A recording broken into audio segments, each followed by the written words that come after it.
Ahora vamos a hablar de los flujos de entrada y de salida. Algo interesante a considerar es que en el lado de la derecha de nuestro balance o estado de situación financiera nos vamos a encontrar con lo que se llaman las fuentes de financiamiento. La primera parte que está relacionada con el patrimonio, básicamente ese es el dinero que corresponde a los dueños de la empresa, a los accionistas. Y la segunda parte está relacionada a las obligaciones con terceros, es decir, los pasivos. Dentro de las obligaciones con terceros, es importante recalcar que la deuda financiera tiene una naturaleza muy particular. Y es que en realidad lo demás dentro de los pasivos que no es deuda financiera, como por ejemplo los pasivos operativos, son el resultado o se han generado no a través de una decisión de financiamiento del capital de la empresa, sino más bien son consecuencia de operaciones comerciales entre la compañía que estamos analizando y sus proveedores. Dicho esto, lo que quiero decir es que es importante identificar la deuda financiera dentro de los pasivos porque esa deuda financiera tiene una obligación eh, que finalmente se va a traducir en salidas de efectivo dentro de la duración del contrato de deuda que se haya acordado entre, digamos, la empresa y sus acreedores. Entonces, lo que tenemos que tener bien claro es que una manera sencilla de ver esto es que en el lado de los activos, son los activos operativos los que son responsables de generar los flujos de caja de la compañía, es decir, los flujos de entrada, y es la deuda, digamos, por su naturaleza contractual, eh, es la deuda quien va a exigir un repago, ¿no? Una salida de efectivo, un flujo de salida, un repago de esta obligación de manera periódica. Este es un punto interesante o relevante a entender de manera bien clara, porque uno podría decir, bueno, pero en el patrimonio los accionistas también buscan un retorno sobre su inversión, es decir, un repago a través de dividendos. Esto es correcto, pero digamos que en una situación, supongamos, en un extremo de falta de liquidez, la compañía puede decidir no pagar dividendo a sus accionistas. Sin embargo, sus acreedores van a exigir que se haga el pago. Y digamos que para poder mantener digamos, la solidez de la empresa, su salud financiera, es conveniente que se priorice ese pago de deuda, ese pago a acreedores, acorde con lo que se ha, digamos, acordado en este contrato de financiamiento. Entonces, indudablemente, lo que tenemos que entender es que en la compañía tenemos flujos de entrada, flujos operativos, principalmente, y luego tenemos flujos de salida que vienen digamos, a conformarse por el gasto financiero, es decir, los intereses y el repago de capital. Este es un punto también importante a entender y quiero recalcarlo, es que en la salida de flujos relacionados a la deuda financiera tenemos dos componentes. El gasto financiero, que se refleja en el estado de ganancias y pérdidas, en el estado de resultados, y el repago de capital, es decir, la amortización de deuda que no aparece en el estado de ganancias y pérdidas, sino que aparece en el flujo de efectivo. Y en consecuencia, también se va modificando en el estado de situación financiera o balance. Entonces, vuelvo a repetir, los activos operativos generan estos flujos operativos, entrada de cash, y la deuda financiera por, digamos, por su naturaleza, representa de manera recurrente una salida de efectivo que, digamos, va en contra de la generación de los flujos de caja que nuestros activos operativos han podido generar periodo tras periodo.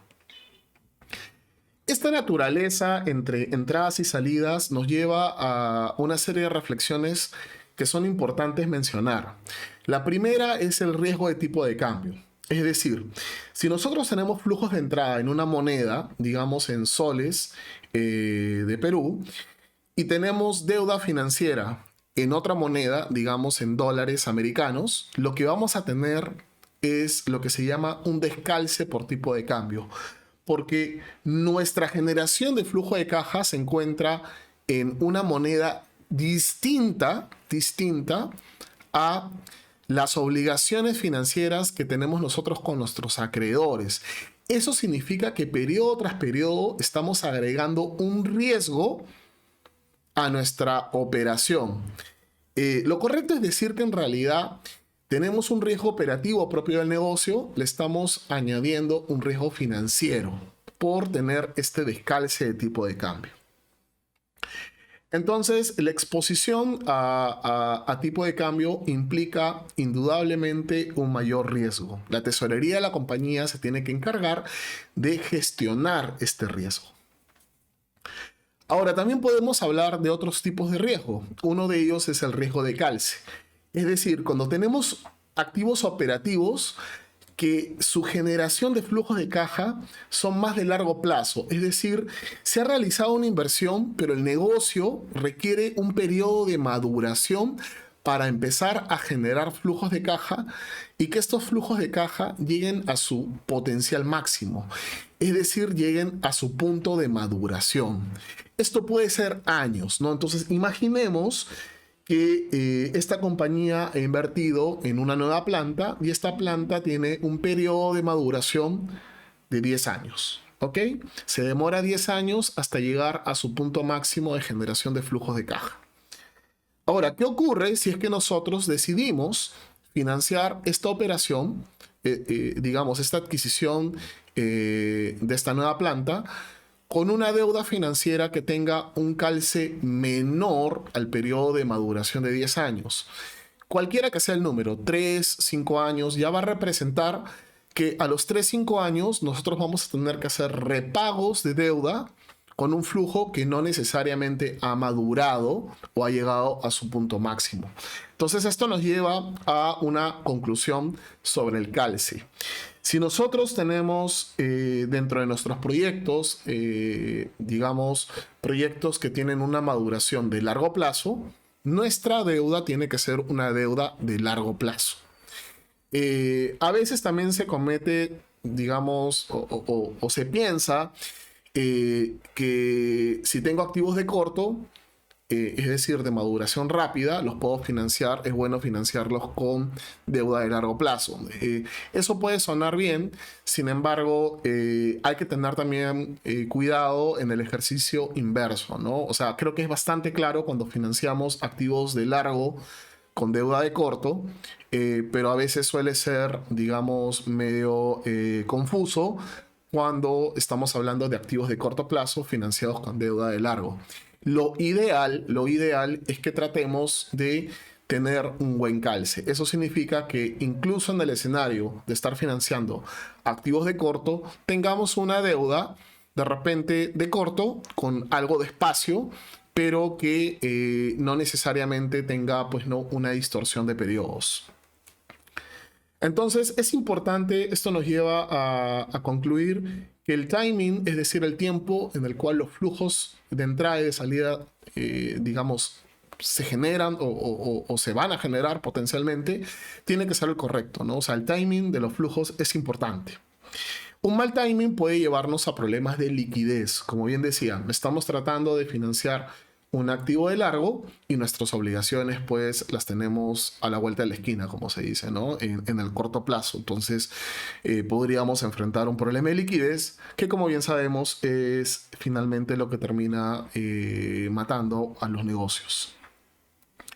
Entonces vale la pena entender que cuando estamos en el escenario de activos de corto plazo, tenemos que entender claramente cómo funciona, digamos, cuál es la operativa de estos activos de corto plazo. Los activos de corto plazo vienen a ser principalmente las cuentas por cobrar y los inventarios. Ahora, Usualmente lo que hacemos es a estos activos de corto, estos activos corrientes, les restamos los pasivos corrientes de naturaleza operativa que vendrían a ser las cuentas por pagar. Y esto es lo que nos da la gestión de lo que llamamos el capital de trabajo operativo o el Net Operating Working Capital, ¿no? El manejo del Net Operating Working Capital nos lleva a un punto también interesante que tiene que ver con la optimización, gestión de lo que es el ciclo de conversión de efectivo. Vamos a entrar en más detalles más adelante sobre esto, pero es importante entender que hay una gestión de los activos de corto plazo que hay que mirar de manera recurrente. Entonces, básicamente lo que quiero decir con esto es que esta gestión de los activos del corto plazo no es otra cosa más que la gestión de lo que llamamos capital de trabajo.